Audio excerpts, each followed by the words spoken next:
ഇങ്ങനെ ഒരു തിരിച്ചുവരവ് പ്രതീക്ഷിച്ചിരുന്നു? ഇങ്ങനെ ഒരു തിരിച്ചു വരാൻ സത്യം പറഞ്ഞാൽ ഞാൻ എങ്ങോട്ടും പോയില്ല. ഇത് അഭിനയിക്കാൻ വന്നപ്പോൾ എനിക്ക് ഒരുപാട് പേടികളുണ്ടായിരുന്നു. എനിക്കിപ്പോൾ ഞാൻ അഭിനയിച്ചാൽ ശരിയാവില്ല, അല്ലെങ്കിൽ ഞാനിത് ചെയ്താൽ ശരിയാവില്ല,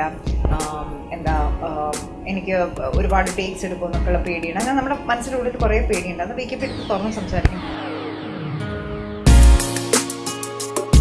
നിറത്തിലെ അതേ ക്യാരക്ടർ തന്നെയാണ് ഞാനിപ്പോഴും വീണ വെച്ച് നോക്കുമ്പോൾ. കാരണം ഇന്നും എവിടെയെങ്കിലുമൊക്കെ എവിടെ പോയാലും എവിടെയെങ്കിലുമൊക്കെ തടഞ്ഞ് വീഴാറുണ്ട്. ഇപ്പം എൻ്റെ സിനിമ തന്നെ, ഞാൻ അഭിനയിച്ച സിനിമ ഇപ്പോൾ ഇട്ടാൽ പോലും ഞാൻ ഓഫ് ചെയ്ത് കളയും. കാരണം this is on a real issue, so we have tried to shoot the film very real in the actual location. Kerala ആയിട്ട് മാത്രം നമ്മൾ കാണുന്ന ഒരു വേർഡാണ് കെയർഫുൾ. കെയർഫുൾ എന്ന് ആരെന്ത് പറഞ്ഞാലും നമ്മൾ കെയർഫുൾ ആവാൻ പറഞ്ഞാൽ നമ്മൾ അതിൻ്റേതായിട്ടുള്ള സ്ട്രെങ്ത് തന്നെ നമ്മൾ കെയർലെസ് ആയിട്ടേ കാണും.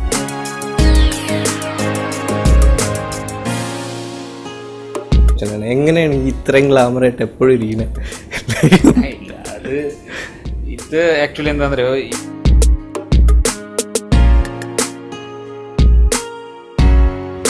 ഇങ്ങനെ ഒരു തിരിച്ചുവരവ് പ്രതീക്ഷിച്ചിരുന്നു? ഇങ്ങനെ ഒരു തിരിച്ചു വരാൻ സത്യം പറഞ്ഞാൽ ഞാൻ എങ്ങോട്ടും പോയിട്ടുണ്ടായിരുന്നില്ല. അത് ആളുകളുടെ മനസ്സിലുണ്ടായിരുന്ന ഒരു കോൺസെപ്റ്റ് ആയിരുന്നു. ഞാൻ കല്യാണം കഴിച്ചു പോയി, അങ്ങനെ ഞാൻ എവിടെയും സത്യമായിട്ടും പറഞ്ഞിട്ടുണ്ടായിരുന്നില്ല. ഒന്ന്. രണ്ടാമത്, ഈ ഒരു കാലയളവിൽ നമ്മൾ പറയുന്ന പോലെ ഞാൻ ഒരുപാട് സ്ക്രിപ്റ്റ്സ് കേട്ടു, എന്നിട്ട് അതിൽ നിന്ന് ഞാൻ ഇത് തിരഞ്ഞെടുത്തു. അങ്ങനെയൊന്നുമില്ല. ഞാൻ ഒരു സ്ക്രിപ്റ്റും കേട്ടിട്ടുണ്ടായിരുന്നില്ല. ആരും അങ്ങനെ അപ്രോച്ച് ചെയ്തില്ല. മേ ബി ഞാൻ ആ ഒരു ഞാൻ അങ്ങനെ ഒരു ഗോ ഗെറ്റർ അല്ല. ഞാൻ പോയിട്ട് ഇങ്ങനെ ഞാൻ അഭിനയിക്കുന്നു, ഞാനിങ്ങനെ ആളുകളെ മീറ്റ് ചെയ്യുന്നു, ഡിസ്കസ് ചെയ്യുന്നു. എൻ്റെ സ്വഭാവമേ അങ്ങനെയല്ല. ഞാൻ കുറച്ചുകൂടെ ഒരു ഷൈ നേച്ചറാണ്. ഞാൻ പുറകോട്ട് വലിഞ്ഞ് നിൽക്കണ ഒരു സ്വഭാവമാണ്. അപ്പം അതൊക്കെ കൊണ്ടായിരിക്കാം അങ്ങനെ ഒരു ഫീൽ എല്ലാവർക്കും ഉണ്ടായിരുന്നു. പക്ഷേ ഈ ഒരു സമയത്ത് ഒരുപാട് ഡയറക്ടേഴ്സൊക്കെ നമ്മൾ എവിടെയെങ്കിലുമൊക്കെ പോകുമ്പോൾ കാണാറുണ്ട്. ചിലപ്പോൾ എൻ്റെ ബിൽഡിങ്ങിൽ അല്ലെങ്കിൽ ഞങ്ങൾ എവിടെയെങ്കിലുമൊക്കെ വെച്ച് ഞങ്ങൾ ഒരുപാട് ഡയറക്ടേഴ്സിനെ ഒരുപാട് ആർട്ടിസ്റ്റുകളെയൊക്കെ കാണാം. അന്ന് ആരും ചോദിച്ചിട്ടുണ്ടായിരുന്നില്ല തിരിച്ചു വരുന്നുണ്ടോന്നോ അഭിനയിക്കുന്നുണ്ടോ ഒന്നും ചോദിച്ചിട്ടുണ്ടായിരുന്നില്ല. വൺ ഫൈൻ ഡേ VKP ഞങ്ങളുടെ ഫാമിലി മെമ്പറാണ്, I mean in the sense family ഫ്രണ്ടാണ്. VKP ഒരു ദിവസം വിളിച്ചിട്ട് ഇങ്ങനെ ചോദിച്ചു, ഒരു പടം ചെയ്യുന്നുണ്ട്, നല്ല ക്യാരക്ടർ ഉണ്ട്, ചെയ്യാം എന്ന് ചോദിച്ചു. അങ്ങനെ ചെയ്തുകൊണ്ട് ഞാൻ അങ്ങനെ ചോദിച്ചു, അങ്ങനെ എഗ്രി ചെയ്തു. കെയർഫുൾ എന്തുകൊണ്ടാണ് കെയർഫുൾ സെലക്ട് ചെയ്തത്? VKP. അതുകൊണ്ട് സെലക്ട് ചെയ്യാന്ന് പറഞ്ഞു കഴിഞ്ഞാൽ എൻ്റെ മുമ്പിൽ ഒരുപാട് ഓഫേഴ്സ് ഒന്നും ഉണ്ടായിരുന്നില്ല. അതിൽ നിന്ന് സെലക്ട് ചെയ്യാൻ വേണ്ടിയിട്ട് പിന്നെ VKP വിളിച്ചു, പടം ചെയ്യുന്നുണ്ട്, നല്ലൊരു ക്യാരക്ടർ ഉണ്ടെന്ന് പറഞ്ഞു. അപ്പോൾ പിന്നെ വേറെ ഒന്നും നോക്കിയില്ല. VKP ആണ് അതിന് USP. ഇത് അഭിനയിക്കാൻ വന്നപ്പോൾ എനിക്ക് ഒരുപാട് പേടികളുണ്ടായിരുന്നു. VKP ഞാൻ അഭിനയിച്ചാൽ ശരിയാവില്ല, അല്ലെങ്കിൽ ഞാനിത് ചെയ്താൽ ശരിയാവില്ല, എനിക്ക് ഒരുപാട് ടേക്സ് എടുക്കും എന്നൊക്കെയുള്ള പേടിയാണ്. അങ്ങനെ നമ്മുടെ മനസ്സിനുള്ളിൽ കുറേ പേടിയുണ്ട്. അത് VKP എടുത്ത് തുറന്ന് സംസാരിക്കും. VKP അതിനൊരു സൊല്യൂഷൻ പറഞ്ഞ് നമ്മൾ ഒരുപാട് കംഫർട്ടബിൾ ആക്കും. ഇത് കഴിഞ്ഞിപ്പോൾ സ്ക്രീനിൽ ട്രെയിലർ ഇറങ്ങി. അപ്പോൾ സ്ക്രീനിൽ ഇങ്ങനെ പണ്ട് സ്ക്രീനിൽ കണ്ട ആളും ഇപ്പം കാണുന്നത്, പണ്ട് ഞാൻ സത്യം പറഞ്ഞാൽ ഞങ്ങളുടെ സമയത്തൊന്നും ട്രെയിലർ എന്ന് പറഞ്ഞൊരു സംഭവം ഉണ്ടായിരുന്നില്ല. എനിക്ക് അങ്ങനെ ഒരു ഓർമ്മയില്ല ട്രെയിലർ എന്നല്ല. അപ്പം ട്രെയിലർ ആദ്യമായിട്ട് സ്ക്രീനിൽ വന്നപ്പോൾ എനിക്ക് തോന്നുന്നു 1971 ബിയോണ്ട് ബോർഡേഴ്സിൻ്റെ സമയത്താണ് ട്രെയിലർ ഫസ്റ്റായിട്ട് ഇറങ്ങിയത്. എനിക്ക് ഭയങ്കര എക്സൈറ്റ്മെൻ്റ് ആയിരുന്നു എനിക്ക് എന്നെ സ്ക്രീനിൽ കാണാൻ. കാരണം ഞാൻ സിനിമ കാണാൻ പോകുമ്പം പല പടങ്ങളിലെ ട്രെയിലർ കാണാറുണ്ട്, അതെല്ലാം നോക്കിയിരിക്കാറുണ്ട്. നല്ലത് ഞാൻ എപ്പോഴെങ്കിലും ഇതുപോലൊരു ട്രെയിലറിൽ വരും എന്നുള്ളത് ഞാൻ ഒരിക്കലും ആലോചിക്കാത്തൊരു കാര്യമായിരുന്നു.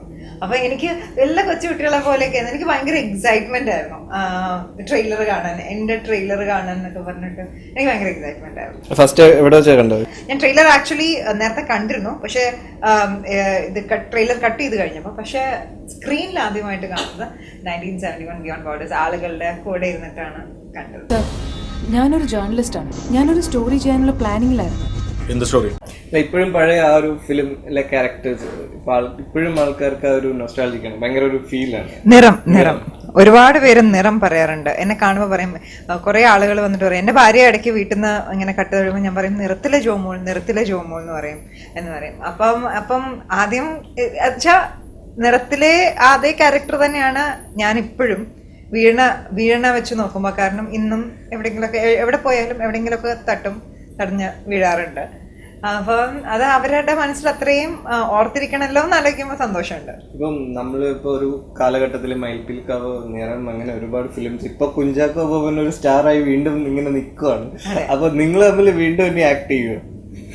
ആൾക്കാർക്ക് നമുക്ക് വ്യൂവേഴ്സിന് ഒരു അറിയില്ല നമ്മള് അതെല്ലാം ഇപ്പം ഇങ്ങനെ ഒരു സിനിമയിൽ അഭിനയിക്കുമെന്നോ വികെപിയുടെ ഒരു മൂവിയിൽ എനിക്ക് ചെയ്യാൻ പറ്റുന്ന ഇങ്ങനെ നിങ്ങളുടെ മുമ്പിൽ പിരിക്കാൻ പറ്റുന്ന പോലും ഞാൻ ഒരിക്കലും ആലോചിച്ചിട്ടില്ല. അതെല്ലാം നമ്മുടെ തലയിൽ വരച്ചിട്ടുണ്ട്. അപ്പം ഇനി അങ്ങനെ ആക്ട് ചെയ്യുമോ, ഒബ്വിയസ്ലി പെയറായിട്ടായിരിക്കില്ല ഇനി വരുന്നുണ്ടാവുക. ചിലപ്പം ദൈവാനുഗ്രഹിച്ച ചാക്കോച്ചൻ അഭിനയിക്കുന്ന മൂവിയിൽ ചിലപ്പോൾ ഒരു ക്യാരക്ടർ ചെയ്തു എന്നായിരിക്കും. എനിക്ക് തോന്നുന്നില്ല ഇനി പെയറായിട്ട് അഭിനയിക്കാൻ. നമ്മൾ നോർമലി നമ്മളങ്ങനെ കംബാക്ക് ചെയ്ത് വരുമ്പോൾ അങ്ങനെ ഒരു പെയറായിട്ട് അഭിനയിക്കാൻ ഉള്ള ചാൻസസ് വളരെ കുറവാണ്. പക്ഷെ നമുക്ക് നമ്മുടെ കാര്യങ്ങൾ അറിയില്ല, എല്ലാം നമുക്ക് എഴുതപ്പെട്ടിട്ടുണ്ട്, നമ്മുടെ തലയിൽ വരച്ചിട്ടുണ്ട്. അപ്പൊ അതുപോലെ വടക്കൻ വീരഗാഥയെ പറ്റി പറഞ്ഞു.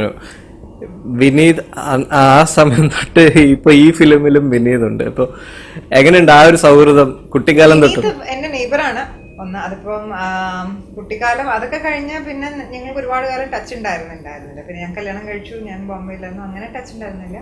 പിന്നെ ഇവിടെ വന്ന് അമ്മയുടെ മീറ്റിംഗ് അങ്ങനെ കണ്ടു എന്നുള്ളൂ. പിന്നീടാണ് എൻ്റെ നെയ്ബറാണെന്ന് എനിക്ക് മനസ്സിലായത് ഞാൻ മൂവ് ചെയ്തപ്പോൾ. പിന്നെ വീണ്ടും ഒരു തിരിച്ചു വരണം, ഇത്രയും കാലത്തിന് ശേഷം തിരിച്ചു വരണ മൂവിയിലും വിനീതുണ്ട്.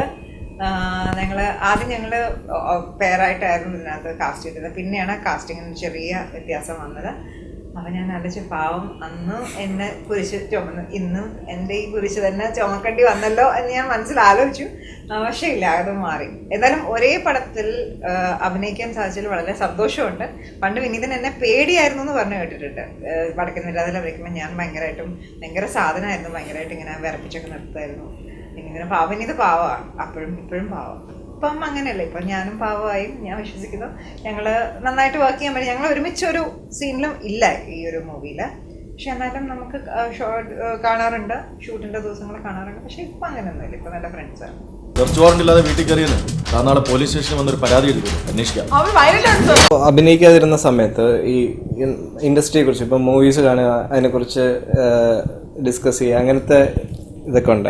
മൂവിയെ കുറിച്ച് ഡിസ്കസ് ചെയ്യാന്ന് പറഞ്ഞാൽ ഞങ്ങളുടെ ഫാമിലിയിൽ എല്ലാവരും ഞങ്ങളെ പറഞ്ഞിരുന്നതെന്ന് വെച്ചാൽ ഞങ്ങളുടെ ഫ്രണ്ട്സൊക്കെ മലയാള സിനിമയുടെ ഒരു അഭിവാജ്യ ഘടകം എന്നാണ് പറഞ്ഞിരുന്നത്. കാരണം എല്ലാ സിനിമയും ഇറങ്ങുന്ന പോയി കാണുമായിരുന്നു. ഓൾമോസ്റ്റ് എല്ലാ സിനിമയും ഞാൻ ട്രിവാൻഡ്രത്തുള്ളപ്പോഴും ആണെങ്കിൽ തന്നെ എല്ലാ സിനിമയും ഞാൻ എൻ്റെ ഹസ്ബൻഡ് അല്ലെങ്കിൽ മക്കള്, അതിപ്പം മലയാളം എന്നല്ല ഹിന്ദി ഇംഗ്ലീഷ് എല്ലാം പോയി കാണും, എല്ലാം ഓൾമോസ്റ്റ് കണ്ടിരുന്ന ഒരു സമയമാണ്. അപ്പോൾ ആ ഒരു ചേഞ്ച് ഒബ്വിയസ്ലി ഫീൽ ചെയ്തിരുന്നു.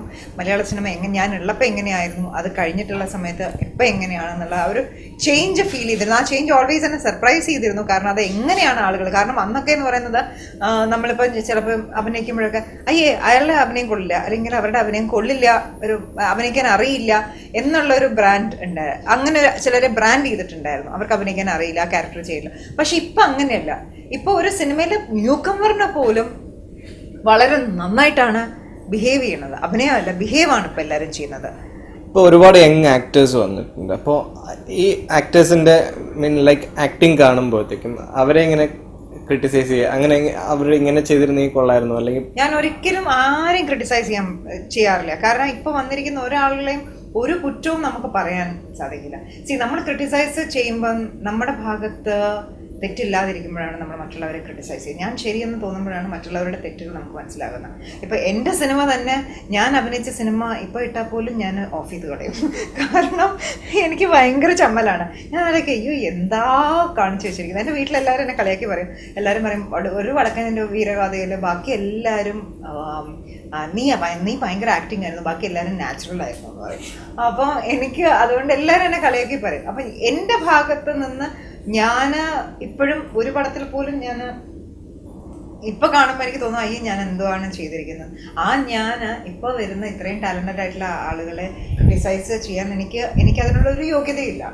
പ്രേക്ഷകരിങ്ങനെ പറയത്തില്ലേ, മീൻ പബ്ലിക് പ്ലേസിലൊക്കെ കാണുമ്പോഴത്തേക്കും വൈ ഡോണ്ട് യു ആക്ട്, അല്ലെങ്കിൽ വാ തിരിച്ചു വാ. അതെ അതെ അതെ, ഒരുപാട് പേര് ചോദിക്കാറുണ്ട്. അവരുടെ സ്നേഹത്തിന് പുറത്താണ് അവര് ചോദിക്കണമെന്ന് എനിക്കറിയാം.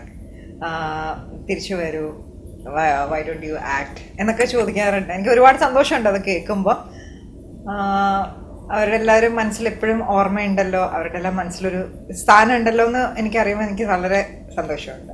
എന്തോ ഉണ്ട്, ആരോ ഉണ്ട്, എനിക്കറിയണം എൻ്റെ ഭർത്താവിൻ്റെ മരണത്തിന് പിന്നിൽ എന്താ കാരണമെന്ന്. ഇതില് ഇവൻ പോസ്റ്റേഴ്സ് ശ്രദ്ധിച്ചാലും ഒരു ഈ പറയുന്ന പോലെ ഒരു ട്രാഫിക്, ഒരു റോഡ്, ഒരു റൂൾ കെയർഫുൾ അങ്ങനെ ഒരു ഐഡിയ നമ്മൾ സാധാരണ പറയുന്നതാണ്. കാരണം നമ്മൾ എപ്പോഴും ഉപയോഗിക്കുന്ന ഒരു വാക്കാണ് കെയർഫുൾ ആവണേ, ഒന്ന് കെയർഫുൾ ആവണേ.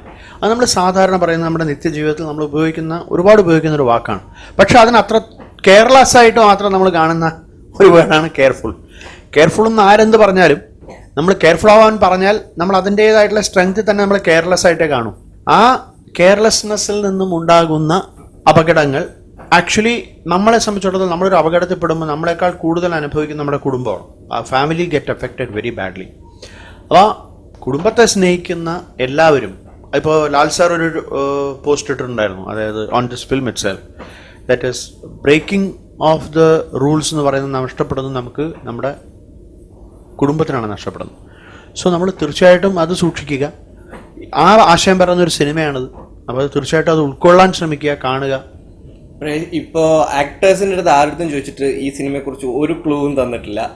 VKP സാർ അതിനെ കുറിച്ച് ഒന്നും പറഞ്ഞിട്ടില്ല, ഒരു ഐഡിയ ഇല്ല. ഇനി തിയേറ്ററിൽ കാണുമ്പോൾ മാത്രമേ അറിയാൻ പറ്റുള്ളൂ എന്നാണ് പറയുന്നത്. അല്ല, ഇത് basically the film is about എന്താ പറയുക, ഒരു if I put it in one line, it's like A family emotional investigative thriller with a social message. അതാണ് ഈ സിനിമയുടെ ഒരു മൊത്തത്തിലുള്ളൊരു സ്വഭാവം. പിന്നെ ഇങ്ങനത്തെ ഒരു ജോണർ നമുക്ക് എക്സ്പ്ലനേഷനിൽ ബിയോണ്ടാണ്. കാരണം ഇത് എഡ്ജ് ഓഫ് ദ സീറ്റുള്ള ഒരു ത്രില്ലറാണ്, വളരെ ഇമോഷണലായിട്ട് ടച്ച് ചെയ്യുന്ന ഒരു സിനിമയാണ്. ഇതില് ഒരു ഭീകരമായ ഒരു റിയലിസ്റ്റിക് സാധനം കാണുന്നുണ്ട് ഈ ട്രെയിലർ കാണുമ്പോൾ. ഒരു ഭയങ്കര റിയലിസ്റ്റിക്. അതായത് ഇപ്പൊ actually this is on A real issue, so we have tried to shoot the film very real in the actual location, and where people are breaking rules അവിടെ തന്നെയാണ് നമ്മൾ ഷൂട്ട് ചെയ്തിട്ടുള്ളത്. അപ്പോൾ അതിൻ്റെ എന്താ ഞാൻ പറയേണ്ടത്, അതിൻ്റെ ഒരു റിയലിസം, അതിൻ്റെ ഒരു റിയലിസ്റ്റിക് അല്ലെങ്കിൽ ഒരു നാച്ചുറലിസ്റ്റിക് ലെവലിൽ നമ്മളത് പിടിച്ചിട്ടുണ്ട്, അതിൻ്റെ ഇഷ്യൂ പിടിച്ചിട്ടുണ്ട്. അതിനെ നമ്മളൊരു ഇൻവെസ്റ്റിഗേറ്റീവ് ത്രില്ലറിൻ്റെ ഭാഗമാക്കി ഫിക്ഷണൽ സ്വഭാവം കൊടുത്ത് ഇമോഷണലാക്കി ഒരു വളരെ ഇൻട്രസ്റ്റിംഗ് ആയിട്ടുള്ള ഒരു സിനിമ, വളരെ എൻഗേജിങ് ആയിട്ടുള്ള ഒരു സിനിമയായിട്ട് മാറ്റിയിരിക്കുകയാണ്. കുറെ കാലത്തിന് ശേഷം Jomol. Why Jomol in this movie? Yeah, it is like, for example, ഇതിലൊരു സൈജുവും ജോമോളാണ് പേര്. Saiju is a very likable person. Audience likes him as a person, as an individual. Same way, it is ജോമോളെ സംബന്ധിച്ചിടത്തോളം, ജോമോൾ നമ്മളെ വിട്ടുപോകുന്ന കാലത്ത് പോലും എല്ലാവർക്കും ഇഷ്ടമുള്ളൊരു നടിയായിരുന്നു Jomol. So when Jomol came back, so she wanted to come back, and I thought this is the right way where she can come back, because it's the most likable role, like family, kids. You know what she is experiencing in her life, a happy family life ആണ്. അതിൻ്റെ ഒരു extension ആണ് സിനിമയിലുള്ള role. അതുപോലെ തന്നെയാണ് എനിക്ക് എടുത്തു പറയേണ്ടത് ശ്രീജയ എന്ന് പറഞ്ഞ പണ്ട് കന്മതത്തിലൊക്കെ അഭിനയിച്ച actress, and she is also coming back to industry after long time. So she is also done a fantastic role in this film. ഒരു കമ്മിങ് ബാക്സ് ഒരുപാടുണ്ട് ഇതിൽ. വേറെ എത്രയോ വാർത്തകൾ കിടക്കുന്നുണ്ട് ഇതിനേക്കാൾ സെൻസേഷണലായി, എന്നിട്ടും ഞാൻ എന്തിനാ ഇത് തന്നെ സെലക്ട് ചെയ്തത്? എങ്ങനെയാണ് ഇത്രയും ഗ്ലാമറായിട്ട് എപ്പോഴും ഇരിക്കുന്നത്? ഇത് ആക്ച്വലി എന്താണെന്ന് അറിയോ, ഈ ക്വസ്റ്റ്യൻ ഞാൻ ഒരുപാട് കേൾക്കുന്നതാണ്. അല്ല, അങ്ങനെ ഒരു ആക്ച്വലി എന്താ പറയുക, ആ ക്വസ്റ്റ്യൻ ഫസ്റ്റ് ഓഫ് ഓൾ ഞാനത് ഒട്ടും എൻജോയ് ചെയ്യാത്തൊരു ക്വസ്റ്റ്യൻ ആണ്. കാരണം എന്ന് വെച്ച് കഴിഞ്ഞാൽ എനിക്കൊരിക്കലും അതൊരു തോന്നിയിട്ടില്ല. അത് വിനയം കൊണ്ട് പറയുന്നതല്ല, നമുക്ക് ഗുഡ് ലുക്കിംഗ് ആണ് എന്നുള്ളത് നമുക്ക് ഫീൽ ചെയ്യും. അത് എവറിബഡി, അത് ഒരിക്കലും മറ്റുള്ളവർക്ക് തോന്നുന്നതിനേക്കാൾ കൂടുതൽ എല്ലാവർക്കും അവനവൻ കംഫേർട്ട് ആയിരിക്കും, അല്ലെങ്കിൽ അവനവനെ കണ്ണാടിയിൽ, അതുകൊണ്ടാണ് എല്ലാവരും കണ്ണാടിയിൽ കൂടുതൽ. പക്ഷെ ഞാൻ അത് വളരെ കുറച്ച് ചിലവഴിക്കുന്ന ഒരാളാണ്. എനിക്കങ്ങനെ, പിന്നെ ഉള്ളിൽ ഞാൻ ഭയങ്കര ഹാപ്പിയാണ് എപ്പോഴും. പല കാര്യങ്ങളിലായാലും എനിക്ക് ചെറിയ ചെറിയ കാര്യങ്ങൾ മതി ജീവിതത്തിൽ സന്തോഷിക്കാനാണ്. അറിഞ്ഞുകൊണ്ട് ഇന്നവരാരെയും ഹേർട്ട് ചെയ്തിട്ടില്ല. അത് മേ ബി അതാണ് ഞാൻ എൻ്റെ പോസിറ്റീവായിട്ട്, അല്ലെങ്കിൽ എനിക്ക് ഏറ്റവും ഇഷ്ടമുള്ള എൻ്റെ ഒരു ക്വാളിറ്റി. അല്ലെങ്കിൽ ഞാൻ പിന്നീട് ഇനിയും കാലങ്ങൾ ജീവിച്ചിരിക്കുമെങ്കിൽ അപ്പോഴും ഞാൻ ആലോചിക്കുന്നൊരു കാര്യം ഇത്രയേ ഉള്ളൂ, അറിഞ്ഞുകൊണ്ട് ഞാൻ ഇതുവരെ ആരും അത് ഫിസിക്കലി മെൻ്റലി ഒരിക്കലും ഞാൻ ചെയ്തിട്ടില്ല. അപ്പോൾ അത് മേ ബി അതായിരിക്കും എൻ്റെ ഈ പറയുന്ന രീതിയിലുള്ള ഈ ഒരു ചോദ്യത്തിന് എനിക്ക് പറയാൻ ഈ ഒരു ഉത്തരവേ ഉള്ളൂ. ഇപ്പോൾ ഈ ഒരു ഫിലിമിൽ കാണുമ്പോൾ ഒരു ത്രില്ലിംഗ് കൈൻഡ് ഓഫ് മൂവിയാണ്. ഒരു ജേർണലിസ്റ്റിൻ്റെ ക്യാരക്ടറാണെന്ന് തോന്നുന്നു. ആ ക്യാരക്ടറിനെ കുറിച്ചൊന്ന് പറയാം. എൻ്റെ ക്യാരക്ടർ ഇതിനകത്ത് ബിജോയ് ചന്ദ്രൻ എന്നാണ് ക്യാരക്ടറിൻ്റെ പേര്. ജേർണലിസ്റ്റാണ്. ഈ സിനിമയിലുള്ള ഓരോ ആക്ടേഴ്സും അവരവരുടെ പാർട്ട് ചെയ്യാന്നല്ലാതെ ഒരു ടോട്ടൽ ഫിലിമിൽ ഒരു ഹീറോ അല്ലെങ്കിൽ ഒരു ടോട്ടൽ ഹീറോ അല്ലെങ്കിൽ ഹീറോയിൻ ഓറിയൻറ്റഡ് മൂവി എന്ന് പറയാവുന്ന ഒരു സിനിമയല്ല, ആ ടൈപ്പ് ഓഫ് ഒരു സിനിമയല്ല. എല്ലാ ആക്ടേഴ്സിനും ഓരോ പാർട്ടുണ്ട്, അതവർ ചെയ്യുക. അത് ടോട്ടൽ കഥയുടെ ഭാഗമായി മാറുന്ന തരത്തിലുള്ളൊരു സ്ക്രിപ്റ്റിംഗ് ആണ് സിനിമയുടെ. VKP സാറിൻ്റെ കൂടെ വർക്ക് ചെയ്യുക എന്നുള്ളത് എനിക്ക് ഇഷ്ടമുള്ളൊരു കാര്യമായിരുന്നു, ഞാൻ ആഗ്രഹിച്ചൊരു കാര്യമായിരുന്നു. സോ ഇതിനു മുമ്പും അദ്ദേഹത്തിൻ്റെ പല സിനിമകളിലും എന്നെ വിളിച്ചിട്ടുണ്ട്. ആ സമയത്ത് ചില സാഹചര്യങ്ങൾ കൊണ്ട് എനിക്ക് ചെയ്യാൻ പറ്റിയിട്ടില്ല.